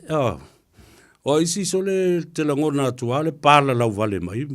Tatui mai li ma watu fa fonga le tunu ui. I meo sign fa ngungu. E no ia se manu pe manu la mai I sign fa ngungu ngare ka kui mai le ulu fa fa ai ku mai le ulu ai pa le mo se singa me masau fo le atu I foi la paleta tu tali foi ia mala I o fonga a o e lunga pe I le tau tolo o le traffic I le nei taimi o le wale maua se tātou sota inga mai tamata I o ati mai o le whareta vale o le Henderson Cars. Ia ai manatua o lo o avanoa pea le lātou website, ia ma le lātou telefoni fo I lea le eise tongi. Se taulawa I le tū lais fulma le tasi le poa nā nei o le telefoni o varu se lau fitu tasi fitu tasi te wala au iai. Ia ma wha mawina I fo I laumana onga I se teimi e whai eise wha talinoanga. Ia a wase ta vale mo le ainga mai le Henderson Cars ngā le o le nā anga I le lātou tuatusi o le selau Ivas fulma le wha Cavendish Drive I nai Papatoetoe I Manukau. O mai leo lau talanoa I le mata upu lea na whaatala noi nai ma suesue I nai le vaenga fo I leo le au suesue. Po le au whaatonu, po le au assessors. Le mata upu lea I le tangata leo ua mōlia nei le whasio tangata o pokati tu. Lua tangata ua maali liwai. Whai le suesuenga ma le iloilonga a le au iloilo po le au suesue po le au assessors po whaatonu fo I a lātou te whai le recommendation. A wale ia I se whamsino ngai whai. Wale ia I fo I mani moli maua leo e au maia. Lea na ia I leo, moli maua leo. Ai le whaafonga le tunu. Matala na lipotia mai I le autostala ma nai o tātou uso whaasala lau. Le au mai ai. E matua le mautonu ama ese uma mau a leo. O e na iai le teimi na tupu oi whaalawe ria. Maliu o la whaele, maliu o le fionga le swafa. Ia le mea peni amina. I lo la talitanu. Po feo ta oto iai ia le amio tonu fo ia le whamsidonga la tau ia wa I lo I le mata upule nei. Ua pei e fōringa mai ai ua whaafainga o fie le whamsidonga. Mai le o atu I ona tu langa onga. I le umi o se teimi o le avala au wina ai moli mau, malesi moli mau, maisi moli mau. E le ngata I moli mau. Whaasanga a moli mau fo ia leo lava la tau ia. Ma fōringa mai ai fo I a te au. The court has probably tried to avoid a long and lengthy trial.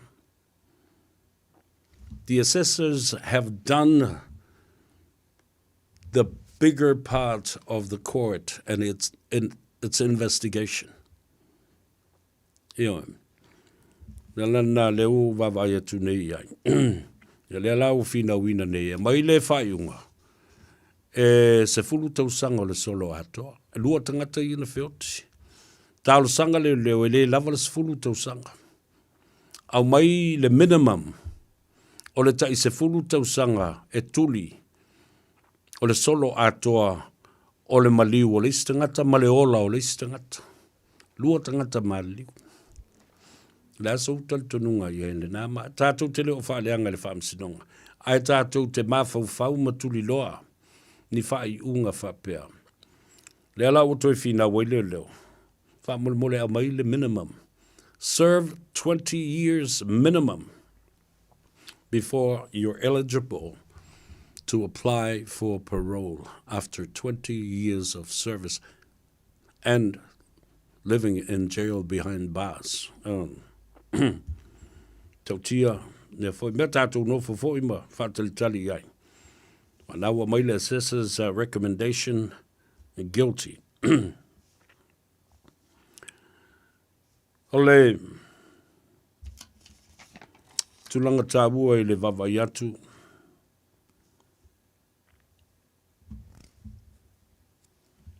Pangatia o tātou uso ma tua whawhine ma tangata lau tele le malo tele o Amerika tāwalunga atu ai ina ia le tātou whasoa.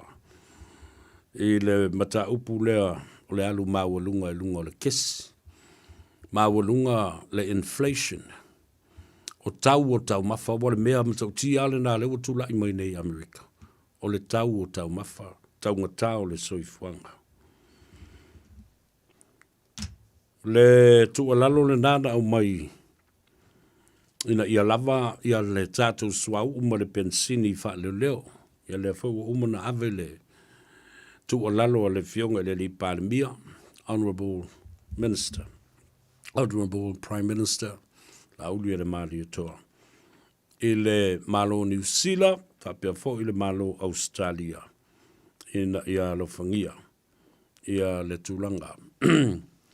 Pangati o Samoa pe au o mai ai ia whawhita auli. Ina ia whasosoni atu ia tātou. Awa ni politele tātou to al taima tātou whatutua i le tua. Tala whiwhia i le aso nafi, ia na sua i naile ele. E malae mamauta, o le awhio anga i sa le longa e sa la whai, ia, awa le amatalio o ngā luenga. I le whatuina o le mauta ngase, o le oi lei o le whale whamasino. O le whale whamasino fo i lea, o le whale maia, ion. O le mauta ngase, e si ngase i ai lea tunu. I mata upu whaloto i whale o mea sina Samoa i whanua maswafa. Ia whapena fo ia ngase o soli ngā tula whono. Aftai i le tua, i le tō whā ale malo. Ia leo au mai i le tō ainga o tū mua. Ma le anga i atu i le motu tele ma pule ono i salawhai. O se mea tā hua tele le nā, ma seisi ati na e le leimo i tātou. Ta ua le fionga le li pānamia o lo iai lesi e tātou container fau o lo o fau mai. Ia tātou tālia lupe o maunu, le ai loa i le aso atai au. Le no fuanga o le a whatino ai le whatawina o le tātou talo. Si ta mai wa e ngalawa le container le na o mai nei o lo o tutoe. Ia o le ai loa i pe tātou te toe a ngai i le mauta o Samoa, pe tātou te a ngai i le mea. Le sa tātou iei mua i le 5 Tidal Road i le tolu vai aso ua tuana yatu. Ia ai o le a whamautu le nā whamoe. Ia pe a o mai le fionga ia salama tua. Ia ma le tātou whasoa i le nei fo i vai aso i le aso a tai au. Ia maaso tutoe fo i o le nei vai aso. Ai momoli atu le whafteitele le whafonga tāpua i le atunu. A malo fo i le lavu papale. Ngā lo le ngā dudue matau atai. Te talo ina ia. Saunga le mū le nei a fiafi ma. Sau i alo ia se tali ngā sua foi. Ia whapena foi osi ngā taulanga. A o le i whata oto tau whanga o Samoa i le fiafi nei. Ia a afu i le i afu o le lofa o le tua. A la whai foi i le aso atai au. I lona alofa ma lona anga lele. Fōringa i le tua fusia i le whau o malo. Ia ma whape nā fo i o na toi momoli lapa o malo ma la au i whonga. Whawhitai ai le tua i lona anga lele. I lana mea alofa o le pule whaasuifua. Whape nā fo i mō na Faiva pa ia. O le wavenga o le toi whaola ia oi tai au ma whangu ia oi. Ea, ia le nā.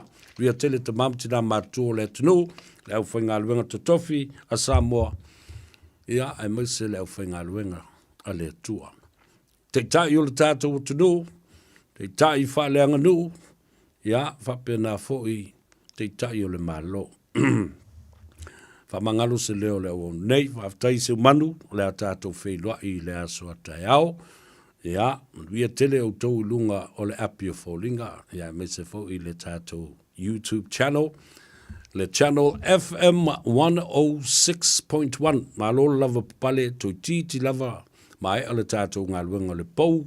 Whaale lei ai whaasalonga o loo I le tūlangi I West Auckland. Te atou sa vele nei. Alofa mo oe. O talanai winga ia Samoa. Mauna tangata malato mea na whai I le nei asu. Those are the stories about our people and what they said and did today. Ria tele soifua ma ia manuia.